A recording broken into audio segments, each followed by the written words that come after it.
bienvenida Paula. Ella nos va a hablar de inteligencia artificial en el aula, ¿no? Gracias, Pato. Bueno, les voy a compartir pantalla. Ahí se ve perfecto. Buenísimo. Bueno, la verdad es que, como bien decías, vengo escuchando desde ayer y veía esta suerte de espiral que iba creciendo cada vez más, abarcando cada vez más temas. Y a mí me tocó bailar con una difícil, leyendo mucho los comentarios, también teniendo mucha empatía en primera persona. Tengo hijos en la escuela, trabajo en escuelas, trabajo, bueno, ahora en EG con muchísimas escuelas en distintos contextos y la verdad es que la conectividad y las tecnologías fueron como lo que tuvimos que conversar el año pasado, sobre todo el acceso de todos, ¿no? De quienes quedaron afuera. Y me toca un poco traer un tema que en este contexto puede parecer como, bueno, es un poco mucho empezar a hablar de inteligencia artificial. Por suerte, todos los que vinieron hoy antes que yo lo fueron tocando, tal vez no de lleno, y me agarro un poco del video que presentó Mati Busnelli cuando estaba presentando ese clip de Netflix, porque un poco yo les voy a hablar en clave de inteligencia artificial y quiero que lo vayan pensando en clave de pensar distinto y no tanto en, bueno, cómo aplico la inteligencia artificial o cuán lejos estoy de lograr esto en mi aula. Bueno, me gustaría, como se dice en inglés, hablar del elefante en la habitación, que hablamos cuando hablamos de inteligencia artificial. Muchas veces metemos todo en la misma bolsa y nos imaginamos robots que van a venir. Siempre, por alguna razón, los robots toman la decisión de matarnos. Entonces, un poco voy a recorrer rápidamente cuáles son los tipos de inteligencia artificial. Quiero hacer una salvedad. Estos tres tipos son capacidades incrementales de la misma inteligencia artificial. Entonces, cuando hablamos del primer tipo, es menos que el siguiente y así sucesivamente. Y primero voy a hablar del tercero. El tercero es el que todos tenemos en la cabeza, que son estos seres que pueden sentir, que pueden pensar, que pueden emitir juicios y tomar decisiones. Y se llama superinteligencia artificial porque supera la capacidad de los humanos. Y esto tal vez es el que más incómodo nos pone. Esto es solamente teórico, es hipotético, no hemos logrado ni estar cerca de esto. Así que podemos por lo menos descansar que los robots no nos van a estar matando en los próximos, por lo menos. No quiero decir nada que quede grabado, así que vamos a ir con 15 años. Luego está la inteligencia artificial general, que es el grado 2.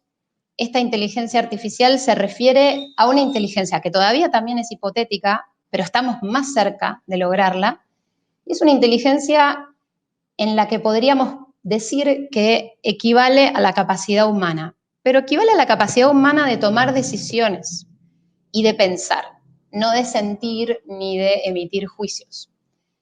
Nosotros tenemos un cerebro que es muy efectivo.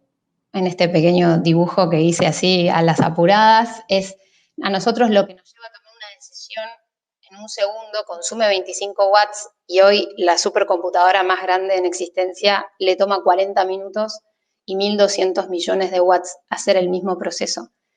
Para que se pongan en su cabeza de qué estoy hablando exactamente, imagínense que están conduciendo por la calle y tienen que tomar una decisión. Esa decisión que ustedes toman usando todos los datos que tienen en su experiencia, esa es la decisión que hoy a una computadora le está llevando un montón porque nosotros aprendemos y sintetizamos información muy fácil y muy eficientemente. Y nosotros no hemos logrado replicar todavía sistemas que tomen decisiones y aprendan tan eficientemente como los humanos. Y ahora, cuando nos vamos un poquito a la inteligencia artificial débil o estrecha, que es la que conocemos, la que hemos desarrollado y la que está en nuestro alrededor, de la que hablaba Matías recién de Netflix, que cambia el entorno, esa es la inteligencia artificial a la que hacemos referencia. Acá les quiero mostrar a Deep Blue, que es la máquina de IBM que ganó a Kasparov en 1997, y ahí un poco de shock de realidad, ¿no?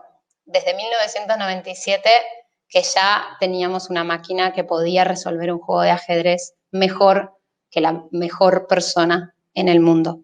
Luego esto evolucionó ahora a Watson, que en 2011 le ganó a Jeopardy, al programa americano de preguntas y respuestas de cultura general, y en 2016 ganó a un jugador profesional de Go, que es un juego, para los que no lo conocen, es un juego de estrategia chino, considerado imbatible hasta el momento, y Watson lo logró en 2016. Me gustaría hacer una reflexión sobre a mí me pasa, ¿no? Como educadora, que cuando leo inteligencia artificial me quedo pegada al término inteligencia. Y ese término me molesta y me sigue, porque es cierto que en nuestro campo del conocimiento, nuestro abordaje de la realidad, venimos discutiendo un montón sobre qué es la inteligencia, si la inteligencia se desarrolla, si la inteligencia se hereda o qué factor juega la cultura, tantas preguntas. Y escuchar que una máquina viene a decirnos, no, esto es una inteligencia artificial, un poco nos choca. A mí me gustaría... Paula, Sí, Paula, discúlpame. sí. De a ratos como que se te aleja el micrófono, no sé si estás con los auriculares, se escucha perfecto y es como que de a ratos se va un poquito. Estoy casi segura que es un problema interno. A ver, déjame... Ahí se escucha. No, volvamos antes. Volvemos a los auriculares. A ver ahí. A ver, ahí creo que se escucha bien. ¿Ahí? Sí. Bien. Bueno, igual, Pato, cuando necesites, de vuelta me interrumpís. Bueno, acá estábamos hablando un poco del término la inteligencia, ¿no? Como educadores, la inteligencia es una palabra muy pesada y algo que me ayuda a resolver a mí como este puente entre ambas disciplinas es pensar que la inteligencia para las máquinas es una suerte de connotación más militar. Es la cantidad de datos de la que yo dispongo para tomar una decisión. Entonces, no pensemos tanto en máquinas que piensan, sino en máquinas que pueden procesar una infinidad de cantidad de datos muy rápidos para tomar una decisión. Y ahí es cierto que lo que venían diciendo hoy durante la mañana, y en especial recién Matías, cuando hablaba de la personalización y de la gran posibilidad que tenemos de mucha toma de datos, que nosotros, los seres humanos, nos llevaría mucho tiempo y es muy tedioso. Les quiero traer ejemplos de inteligencia artificial con los que estamos en contacto todo el tiempo.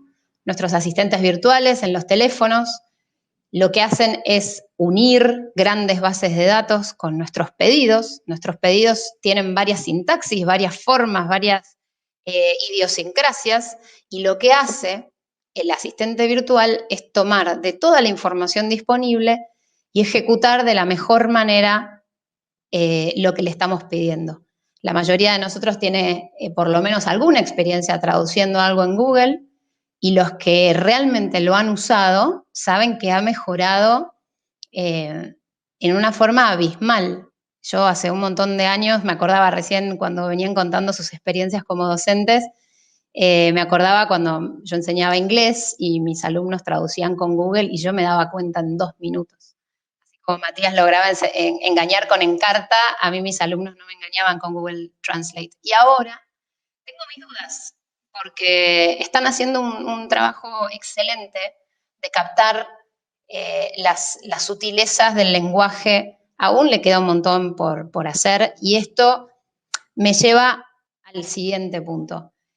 La inteligencia artificial no deja de poder trabajar con los parámetros dados. En el nivel en el que nosotros estamos trabajando, la inteligencia artificial se sostiene sobre una serie de parámetros dados y toma decisiones, y acá me voy a detener un segundo en la palabra algoritmo. El algoritmo es un modelo matemático de toma de decisiones. Esto puede ir desde muy simple, de un flujo de sí y no, a algoritmos mucho más complejos que toman infinidad de variables. Hoy la inteligencia artificial está dentro de algoritmos muy profundos, pero siguen siendo algoritmos que toman los datos que nosotros les decimos que tomen. Hay una cancha muy bien trazada y el algoritmo, la inteligencia artificial que trabaja sobre estos algoritmos, no se escapa de esa cancha. Por más que pueda aprender, cuando nosotros decimos aprender en el contexto de la máquina, es que elige corregir las decisiones que ha tomado mal. Corrige muy rápido, a diferencia de nosotros, que muchas veces tomamos una y otra decisión errada. Las máquinas, una vez que se equivocan, corrigen y aprenden. A eso llamamos aprender en el contexto de la inteligencia artificial. Todo de lo que estoy nombrando, al final de la presentación, tienen todos los links, para que no se, por las dudas, que no tengan a dónde ir a buscar esta información. ¿Por qué tendríamos que hablar sobre la inteligencia artificial cuando hay otros temas que nos surgen más? Es una muy buena pregunta. Me gustaría tirar estas 3 opciones o por qué, y me agarro un poco de lo que decía ayer Francisco cuando dijo esa frase que tienen en IDEO, que dice, la tecnología es inevitable, más vale que estemos cerca de los que la hacen. No le podemos dejar a los técnicos la responsabilidad de tomar decisiones. Para nosotros ya la inteligencia artificial es inevitable y muchos de nosotros vivimos una vida doble, que es tener nuestro teléfono en el bolsillo, disfrutar de la inteligencia artificial, navegar con Google Maps, abrir Netflix y que nos recomiende algo, pero resistimos el ingreso de esta inteligencia al aula. No sabemos muy bien por dónde. Entonces tenemos que entender que es inevitable, que ya vive con nosotros, que debemos ser partícipes de esta conversación porque tenemos que evitar el uso inapropiado. Hoy, y la pregunta de Matías me dejó muy, muy claro por qué no existe un mercado libre o un Netflix de la educación. Primero, porque no hay suficientes actores involucrados y segundo, porque todavía no han encontrado la forma de que eso tenga un rédito económico. Entonces tenemos que ser como muy inteligentes en el uso de los datos para tomar decisiones, tenemos que ser muy inteligentes para ser parte de esta conversación. Y por otro lado, y este es el más, tal vez el trago más amargo para nosotros los educadores, la inteligencia artificial nos da un mejor entendimiento de la humanidad. Nos deja anticipar comportamientos, nos permite tomar decisiones adelantadas, nos permite usar grandes bases de datos que de otra forma no tendríamos, y en algún momento nos va a entender mejor que lo que nosotros nos entendemos a nosotros mismos. Y acá finalmente llegamos a ver en dónde podemos usar esto en el aula. Mucho ya se dijo, mucho estuvo dando vueltas. Quisiera solo retomar aquellos puntos que tal vez puedo aportar algo. Nos puede ayudar a automatizar procesos, se puede usar para hacer tareas que son muy repetitivas y pesadas y se basan en un montón de datos, por ejemplo, tomar asistencia, corregir exámenes. Y acá sé que cuando digo corregir exámenes, yo me refiero a la multiplicidad de los tipos de evaluación que tenemos a nuestra disposición. Si nosotros los pusiéramos sobre una mesa, podríamos separar aquellos tipos de evaluación que son lineales, que tienen una respuesta unívoca, y aquellos que son más creativos, que tienen más contexto, que dependen más de la mirada personalizada. Les diría que en la mitad, que es lineal, y la respuesta es unívoca, todo eso se puede automatizar. No solo se puede automatizar, sino que además se puede repartir el tiempo de uso de la evaluación a favor de nuestra tarea de todos los días.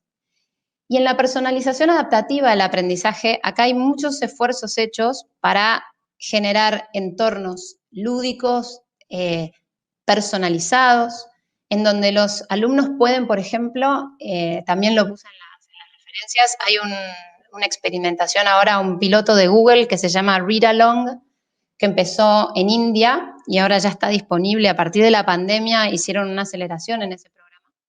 Y está disponible en español y acompaña a los chicos en su lectura. Graba a los estudiantes, les dice cuándo están avanzando. Y esto es, la verdad que es un avance del cual deberíamos estar todos disfrutando. Y esto se puede hacer desde un celular, no es necesario tener grandes opciones y alternativas de conectividad. De paso, Google está trabajando muy fuerte para que todo su entorno de Google Classroom esté disponible offline, porque entendieron la cantidad de personas que quedan por fuera de la conectividad. Y una cosa que además puede pasar en estas adaptaciones del aprendizaje es que la misma inteligencia artificial cambia la velocidad, la secuencia o la dificultad y nos empieza a dar datos a nosotros de cómo se están desempeñando nuestros alumnos. Y por último, nos puede dar una comprensión más profunda de cómo aprenden nuestros estudiantes, porque nosotros ya sabemos que nuestros estudiantes aprenden de distinta forma. Leímos todo sobre inteligencias múltiples, leímos todo sobre distintos abordajes pedagógicos y aún así siguen siendo intuiciones las nuestras. Sabemos que las dificultades de aprendizaje están, pero muchas veces no sabemos cuál es la mejor forma de salvar esas dificultades. Y la inteligencia artificial puede hacer mucho por nosotros en esta dirección. Acá les voy a mostrar, esta es una red de conexiones entre estudiantes dentro de EG, esta es una red de cooperación. Esto nos deja ver cuál es el entramado detrás de los estudiantes y a quienes les gusta trabajar más con otros. Esto es un ejemplo mínimo de un montón de información que nosotros podríamos acceder y tener para tomar decisiones y hacer intervenciones rápidas en un grupo. Y acá me gustaría dejarles un desafío que es doble. Primero, me encantó la pregunta sobre el currículum porque yo ya venía con ganas de hablar de eso. El otro día la escuchaba a Melina Furman hablar de la maricondización del currículum. Es extirpar del currículum aquello que hoy no es más necesario, buscar las oportunidades de aprendizaje más vitales y más relevantes para la vida de nuestros estudiantes y quitar del currículum aquello que hoy ya no existe más y aún así nosotros seguimos acarreándolo en nuestra mochila. Si van a ver las propuestas curriculares, ya hoy ya son mucho más basadas en competencias y no tanto en contenidos, y muchas veces para nosotros es difícil poder atravesar esa nueva lectura y deshacernos de muchos de los contenidos. Y esto también es una oportunidad curricular para nosotros. Y ahí voy al segundo punto. También se habló mucho el aprendizaje para toda la vida, eso fue un poco lo que nos pasó el año pasado, nos puso a flor de piel nuestra condición de aprendices y nada me haría más feliz que todos seamos vulnerables frente a nuestros alumnos y decir, bueno, tenemos que aprender y esto es parte de nuestro aprendizaje.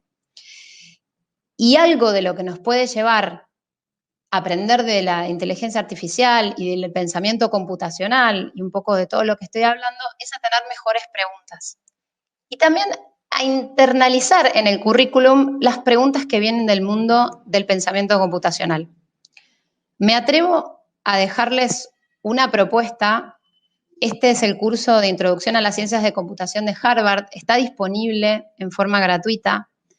Tiene 12 sesiones, no se preocupen. Yo les estoy proponiendo que solo vean la sesión 0, que es 1 hora 40.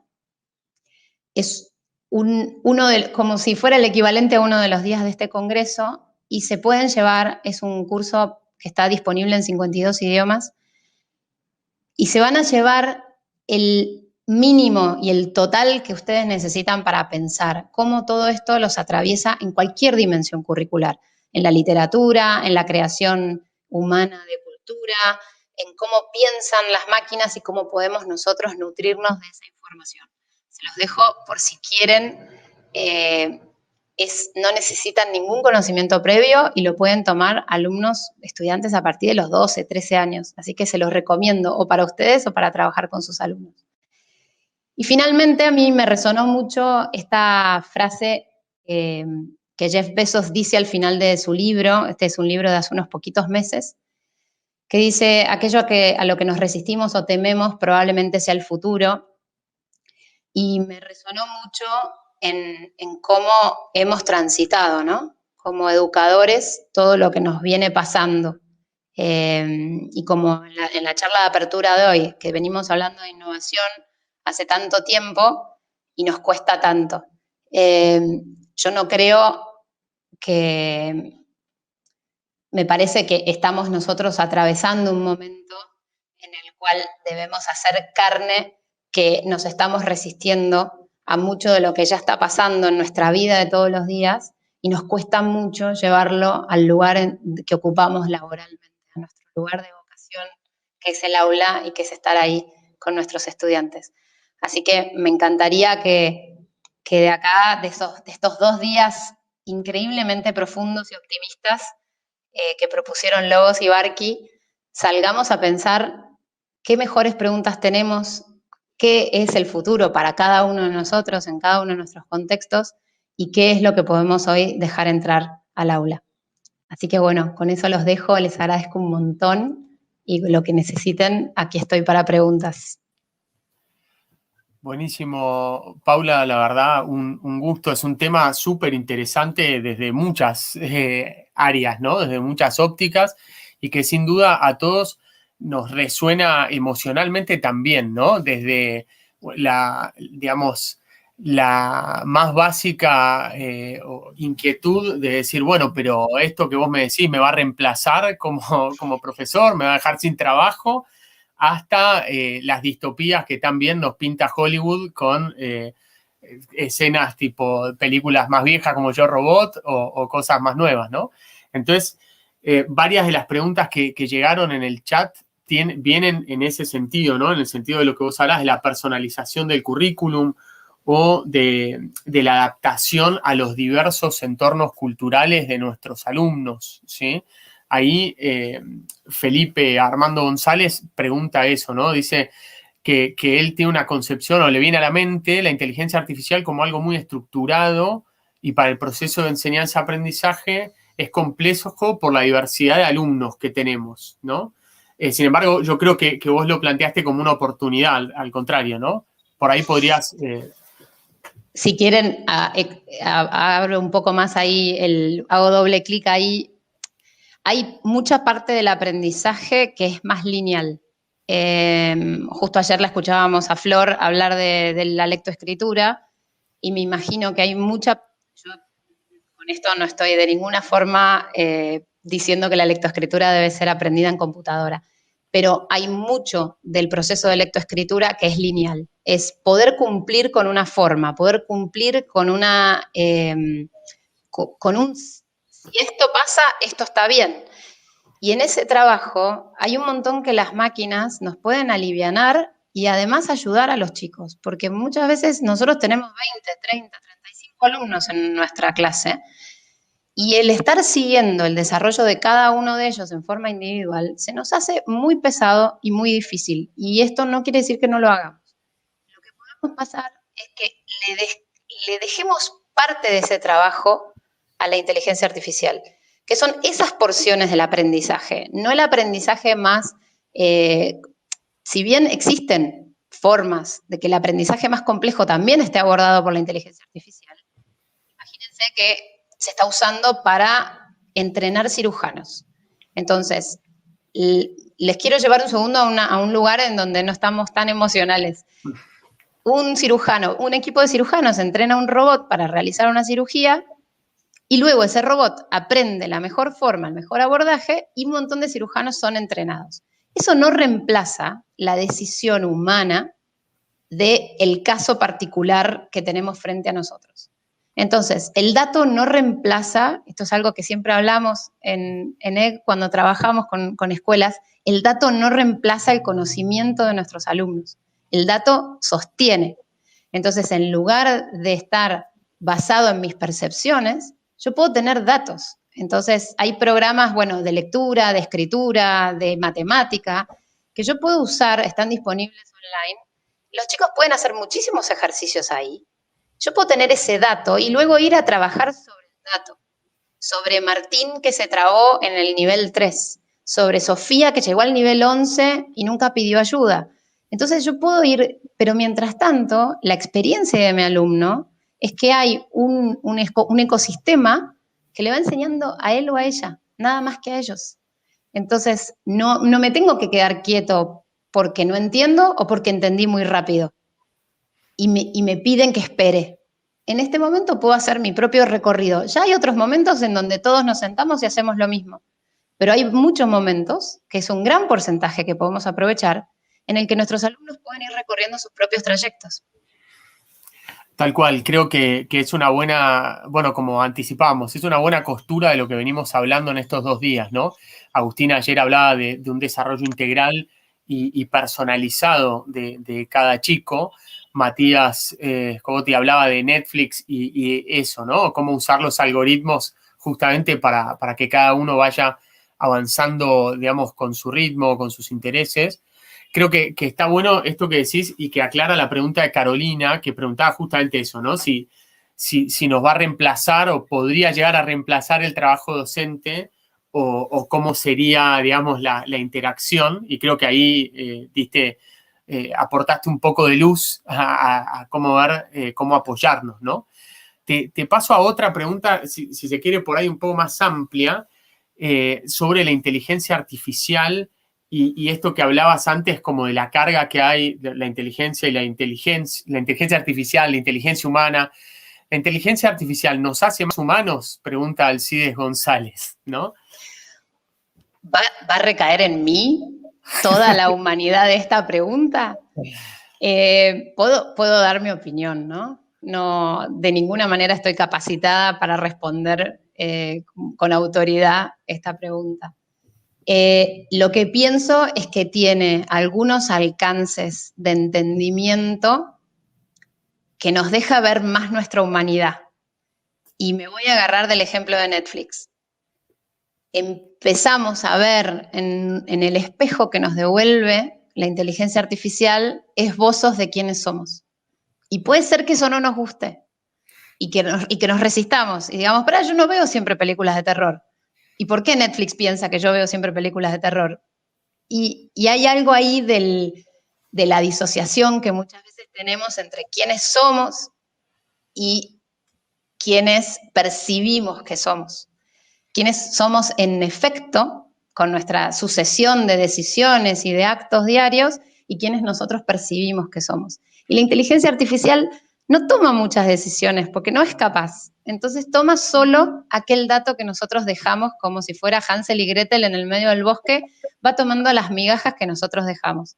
Entonces, si vemos que la inteligencia artificial nos devuelve algo muy distinto, o cambiemos las migas que dejamos, o veamos qué estamos haciendo, que eso es lo que nos devuelve. Entonces me parece que esa es la respuesta. No sé si nosotros podemos ser más humanos. Eso a nivel filosófico, bueno, vos, Pato, capaz estás más capacitado. Me parece que el nivel de humanidad es el que tenemos y no sé si nuestra esencia nos permite ser más o menos humanos, pero nos acerca a quienes somos. Tal cual, no, está buenísimo esto que decís y también es fácilmente comprensible cuando uno cambiamos el ejemplo de Netflix a lo que decía Matías, ¿no? De Google o lo que se hablaba de las redes sociales, ¿no? La lupita de Instagram que te muestra y te muestra lo que vas buscando, ¿no? Entonces, es todo un tema y este paso a la ciudadanía digital y a comprender quiénes somos y cómo somos en este mundo también es un tema súper actual. Estamos medio pasados de tiempo, pero yo te quiero hacer una última pregunta, porque me parece que vale la pena. A ver, la idea del Congreso es entusiasmarnos y a veces cuando abrimos digamos, demasiado, ponemos el ojo en lo que viene, alguno se puede asustar y creo que hay un gran paso que dar, pero te quiero preguntar por otra cosa y es, ¿qué no tenemos que perder en el camino? ¿A vos qué te parece, no? Digamos, en este paso que tenemos que hacer, sin duda, ¿no? Tenemos que alcanzar la tecnología, apoyarnos en ella para dar una mejor educación. ¿Qué es lo que no tenemos que perder? Así a modo de cierre. Qué pregunta, ¿eh? Me parece que lo que no tenemos que perder, y acá tal vez cierro con un broche de oro increíble, es lo que Mara dijo ayer al principio en la apertura.